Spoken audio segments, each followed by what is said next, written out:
ज्या पण ब्लॉगमध्ये मी तुमच्यासोबत कांदा पोहे शेअर केलेले आहेत त्या ब्लॉगमध्ये कांदा पोह्याची रेसिपी मागितल्या गेलेलीच आहे. तर म्हटलं चला तुमच्यासोबत आज कांदा पोह्यांची रेसिपी शेअर करते. सगळ्यात पहिल्यांदा तर कांदे आणि मिरची कट करून घेतली, नंतर पोहे धुवून घेतले. ते पोहे थोडं नरम होतात तोपर्यंत मी इकडे गॅसवर कढई ठेवली आणि त्यामध्ये तेल घातलं. तेल गरम झाल्यानंतर त्यामध्ये मोहरी आणि जिरं घातलं आणि नंतर मग शेंगदाणे घातले. शेंगदाणे तुम्ही कोणते पण घेऊ शकता. मी इथे लाल शेंगदाणे घेतलेले आहेत आणि त्याला परतून घेतलं. छानपैकी फ्राय करून घ्यायचं म्हणजे क्रिस्पी होईपर्यंत.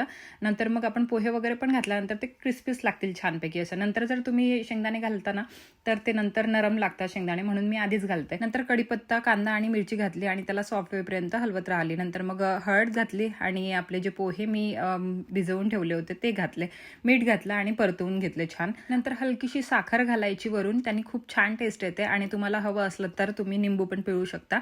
आणि मग थोडा वेळ झाकून ठेवायचे. पोह्यांना वाफ आल्यानंतर छानपैकी एका प्लेटमध्ये काढा, त्यावर कोथिंबीर आणि शेव घाला आणि मस्त खायला द्या. आणि हो, शेवटी व्हिडिओला लाईक आणि शेअर करायला विसरू नका.